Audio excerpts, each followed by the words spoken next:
bahay, baka kayo yung may sakit na nahihirapang maghanap ng katugunan kung paano natin ito pagagalingin. Nakakatuwa because may kasama tayo isang naturopathic doctor, maging yung kanyang pasyente na particularly asthma at high blood ang napagaling.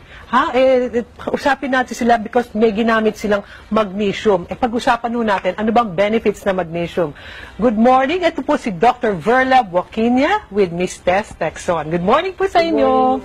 Oho, pakigamit ko yung mic. Good morning. Alam nyo, dito sa taong bahay, lahat ng pwede nating ituro or i-share na makakatulong, lalo na sa health, kaya excited po kami. Ano ba itong benefits na magnesium at paano natulungan si Miss Tess?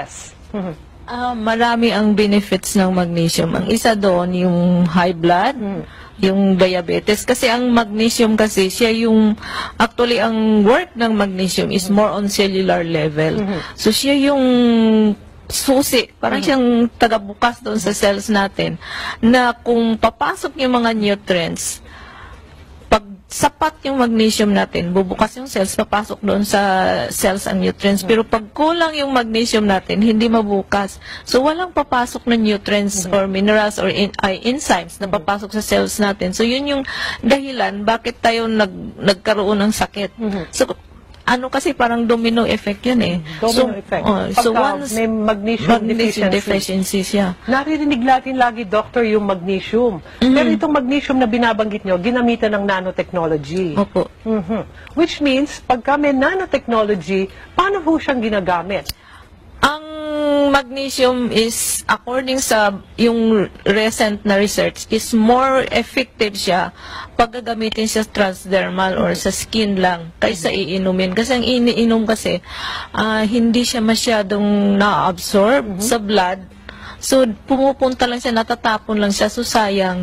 Pag sa skin kasi, papasok na kaagad siya sa skin kasi sa cell kasi ang work ng magnesium. So, papasok kaagad siya doon. And then, mag-work na siya. So, ang isang example doon para ma-explain ko sa inyo kung gaano kahalaga ang magnesium is that kumakain tayo, di ba? So, pag kumakain tayo, more ang energy natin is on carbohydrates. So, yung carbohydrates, pagpasok natin dito sa stomach natin, ida-digest yan at it will turn into sugar. So, yung sugar na yan, yun yung dapat energy natin.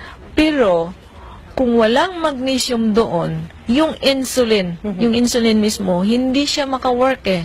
Hindi siya maka-work, hindi niya ma-retrieve yung sugar doon sa blood para ipasok doon sa cells at magiging energy kung wala yung magnesium. So, ang nangyayari doon, ang nare-retain yung sugar doon sa blood natin. So, yun yung sinabi na mataas yung blood sugar. So, nagkaroon ka na ng diabetes. In short, yung mga may diabetes, yung may hypertension, o yung mga, sabi nga, may asthma, katulad ni Miss Tess, siguro, sa kanya na natin itanong, kasi kung minsan, yung mga explanation ng doktor, sorry po, hindi ganong mag-gets ng ating mga kataong bahay, unless may makita silang testimonial na katulad nung ibabanggit sa atin ni Miss Tess. Good morning po sa inyo.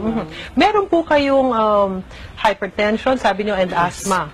Ano ang ginawa niyo sa magnesium? Paano kung nagkaroon ng effect sa inyo? Mula nung ginamit ko siya, binababad ko siya everyday, napapansin ko, yun nga, laging normal ang BP ko. Usually kasi lagi siyang fluctuating siya tataas, bababa.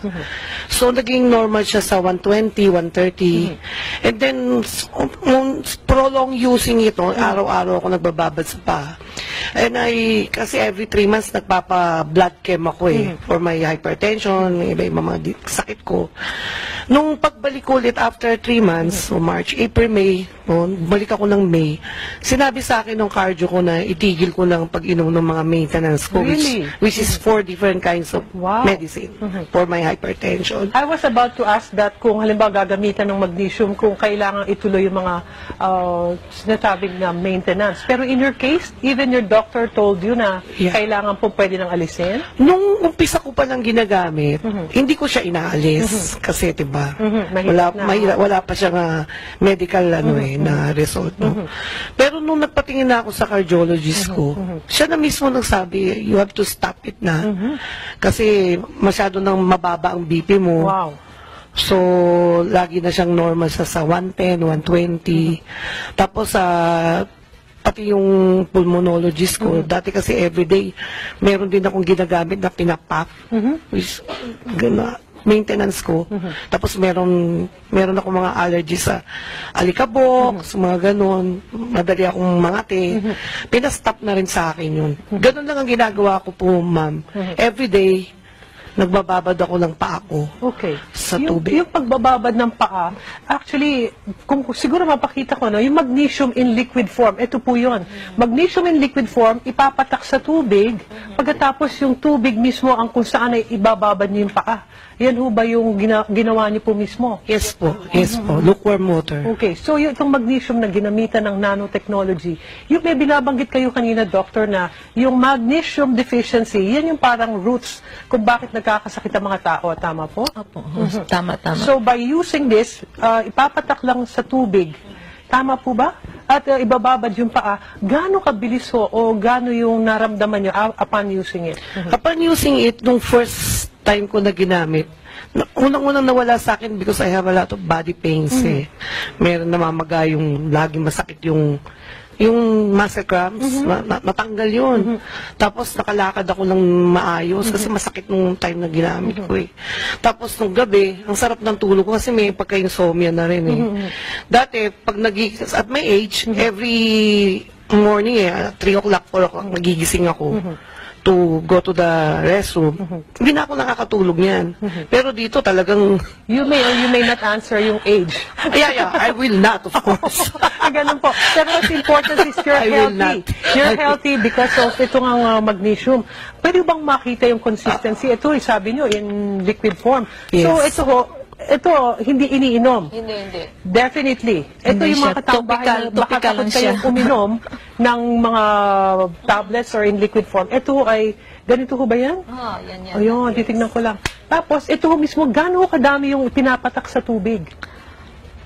Ang estimated lang kasi ang tubig, kasi nagdidepende doon sa container na ginagamit nyo. Kung halimbawa malaki yung container, so maraming talagang patak ng magnesium ilagay nyo. Pero kung maliit lang yung container na ginagamit nyo, so konti lang yung patak. Importante ho, parehong paa.